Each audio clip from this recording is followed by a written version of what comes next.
Good morning, students. Today we will continue with the story The Little Match Girl.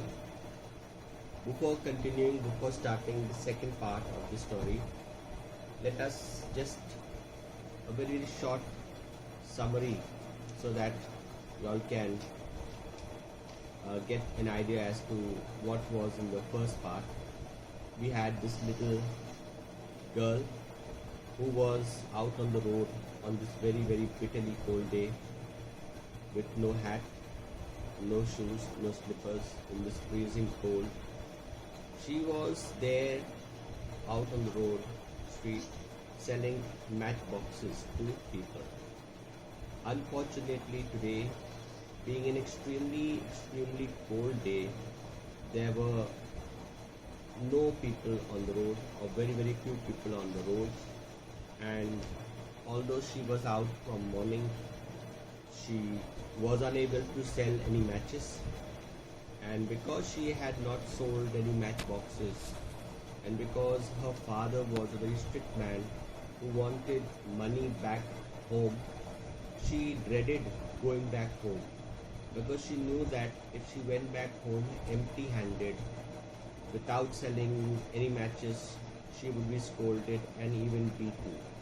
So to avoid the scolding, to avoid the beating, she remained out in this bitterly cold day. It was the last day of the year, New Year's Eve. People were getting ready for the celebration the next day. Special food was being cooked. Here we had this tired, hungry girl roaming the streets, barefooted, bareheaded. Anyway, she finds a place to secure herself from the cold snow. She sat there for some time, but as time passed, it began to get colder and colder. To beat the cold, to give some warmth to her body, she decided to use the matchsticks in the boxes. So very cleverly, she took out one match, she burnt it. She burnt the matches, expecting heat from the matches to give her a little warmth. But she was so tired, exhausted, that with the light of the matches, she began to dream. She began to see hallucinations.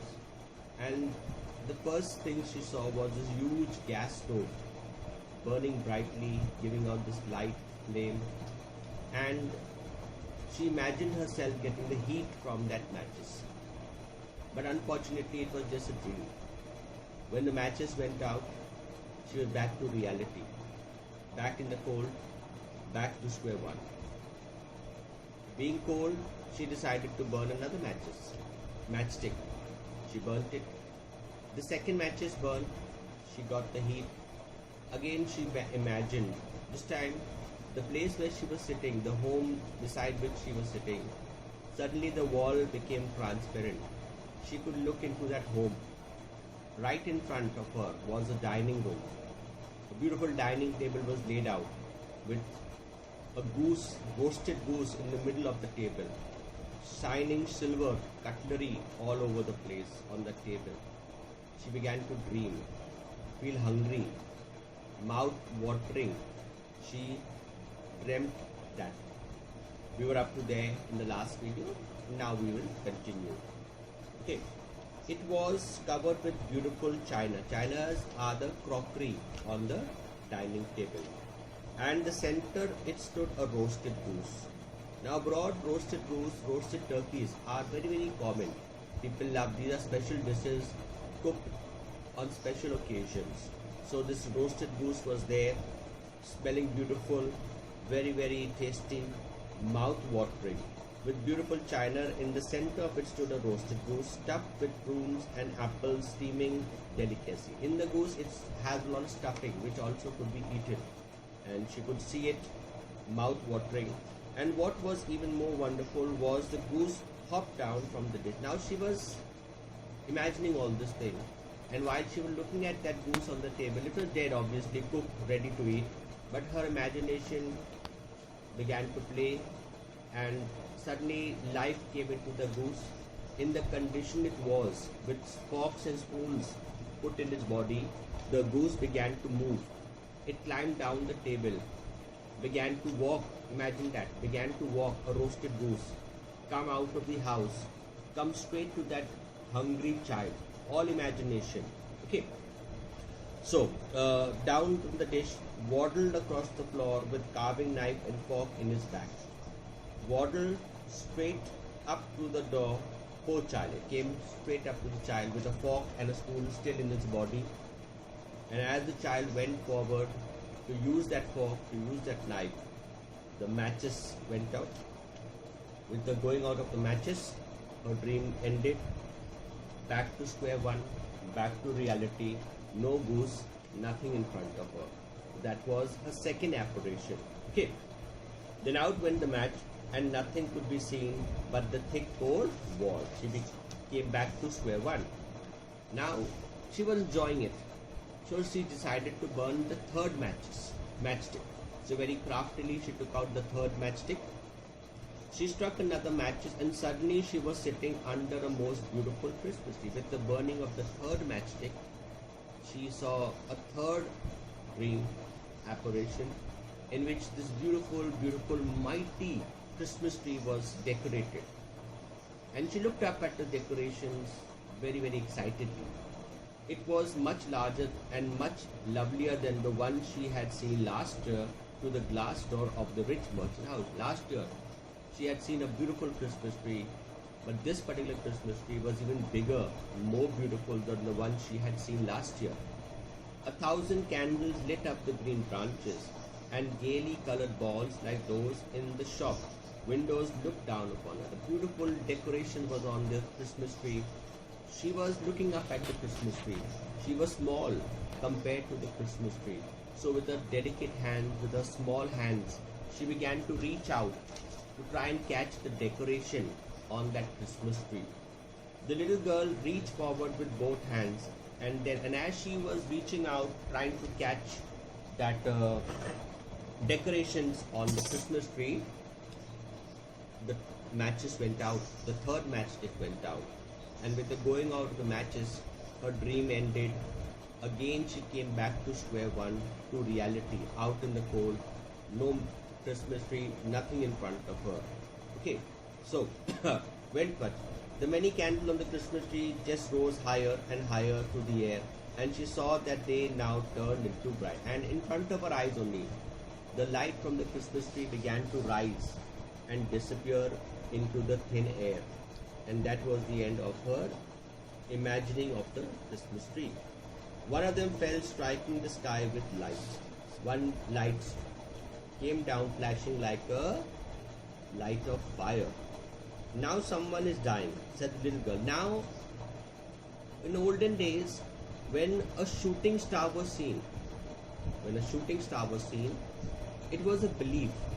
Even now some people believe in that either someone is dying or someone is going to be born. And this particular belief was told to this little girl by her grandmother. And when she saw this flash of light, immediately she thought of her grandmother, and the recollection came to her mind that some person somewhere is going to die. Okay, she did not know who and when, but for the old grandmother, the only one she had ever been good to her, but who was now. And then she began to think of this grandmother of hers, the only person in the world that really loved her, and the only person in the world that she really loved. She had parents, but the parents were not good to her. So she had this type of love, special love bonding with her grandmother only. Okay.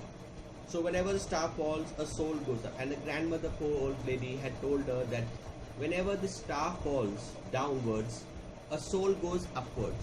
When a person dies, the body remains, the soul comes out. So a person's soul goes up while the star comes down. Told to her by her grandmother. She struck, now she just had that thought. She burned the fourth matchstick, okay, on the wall. Once more there was a light. Once more this powerful light appeared. She got some relief from the light because of the heat of the matchstick. Once more there was light, and in the glow stood her old. And for the fourth matchstick, because she was so close to her grandmother, She, in her imagination only, saw her old dead grandmother standing right before her, or so bright and shining and looking so gentle, kind, and this grandmother, her beautiful, affectionate smile on her face, a beautiful smile was there. Granny, and when the little girl saw her grandmother, she shouted out. She wanted to go forward and hug her grandmother, catch her grandmother, caress her grandmother. So Granny cried, little girl, oh, take me with you. And she was so desperate, she was so hungry, she was so sorrowful. And she appealed to her grandmother to take her. Now take her means where? To heaven. And that was her appeal to her grandmother. Okay. Oh, take me with you. I know you will disappear when the match is burnt. And she appeals to grandmother that I have already experienced this, and when this matchstick goes out, you will also go. Leave me, desert me. So don't do that. You have come, make sure you take me back with you from wherever you have come. So will vanish like the warm stove, like the lovely roast goose and the great Christmas tree. Then she quickly struck the rest, and she did not want that the matches should go out. She did, because she knew that if the matches goes out, her grandmother will disappear. So very hurriedly she burnt more matches, and eventually she burned the full box of matches. And when she burned a lot of matches at the same time, the glow was more powerful, the light was more bright, and the warmth was even better. Okay. Then she quickly struck all the rest of the matches she had in her pocket, and she did so and wanted to keep her grandmother, because she kept burning it, because she wanted the more the light would be there, her grandmother would not disappear, and she did not want her grandmother to disappear from her. The matches flared up with such a blaze that it was brighter than the broad. It was so powerful, this light, that it was even brighter than the glaze. And her old grandmother had ever seemed so, and her grandmother looked so beautiful in her complete white hair, white gown that she was wearing right now. She took the lid, and as the girl appealed to her grandmother, the grandmother came forward, caught that little girl's delicate hand, just smiled, did not say a word. Okay? She took the girl in her arms and flew with her high up, and she took the girl up with her. Now we have to realize, taking the girl up means the girl's soul leaves the girl's body. That means at this point, the girl breathed her last, or you can say the girl's soul left her body and she died at this very point of time. Okay, so we continue. Also, and the grandmother took the child with her higher and higher towards heaven. Now they knew rather, and when to reach heaven, as we are all told, there's no sorrow, no pain, no misery. We just live in this beautiful place called heaven, a special life there. Okay, could no hunger, no fear, and there she had no fear, no hunger, nothing. Then what happened? But in the cold dawn, in the corner formed by the two houses, sat the little girl with rosy cheeks and smiling lips. Now we got to realize that this is the point where the child dies. She dies because of the cold, extreme cold. But when a person dies, the human body remains back. The soul migrates, comes out of the body. So in the morning, early morning, when people pass by, fortunately, unfortunately, someone looked and they saw that little girl sitting there in the cold. Basically, she was not sitting there. Her body was there. Her dead body was there. Only that. She had this glow because she spotted her grandmother. Her facial expression, even in death, was happiness, was powerful, bright smile she had, even in death. And when the people saw the body of that little girl, obviously people knew her. They knew that she was a beggar. They knew that she roamed the streets selling matches. There were different types of comments, different types of suggestions, what could have been, what could have happened to this little child. Okay, so frozen, and because they saw the little girl sitting there, lot of matchsticks burned there, people thought that maybe she had frozen to death on the last evening of the old year. Now, very, very symbolic. She died the last day of the year. Has a lot of symbolic meaning in it. Okay. The dawn of the new year. The dawn of the new year meaning now that child died. One chapter of a life ended and another chapter of her life started. That is, her soul went back to heaven, starting a new life. Just like New Year has started here, a new year has started here. In the same way, a new life, a new beginning was there for this little child. The dawn of the new year rose on the huddled figure of the girl. She was still holding, and at that very moment, there was still some matchsticks in her hand. Even though she was frozen to dead, her hand was just grasped, having that matches. She was evidently trying to warm herself. The people commented that, looking at the matches, that maybe she tried to warm herself, people said.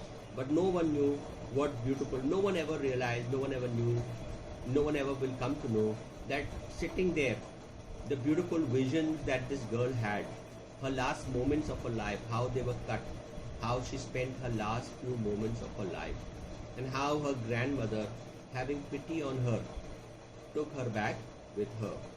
So with her dear old grandmother and no one knew that she was in a better place, even though she was young. It's no age for her to die. But back with her grandmother, she was in a more secure, in a more comfortable environment, rather than living a life of poverty, rather than living a life of hardship. She was down, living with her grandmother in peace and tranquility in heaven. So my dear students, it's a very short chapter but a meaningful chapter, and I guess next week you will be having your 10-mark test, so take it very seriously. I will also be letting you all know about the test, what is coming. I will give you a little hint, not hint, but tell you the chapters basically, and you can prepare accordingly. You can also take out your workbooks if you have understood it. The summary is there, the meanings are there. Mark the meanings. I'll be coming back to school and checking all these. All the meanings should be marked. The meaning should be given there, and if possible, start your reference to context in your workbooks. Thank you. God bless. Stay home. Stay safe.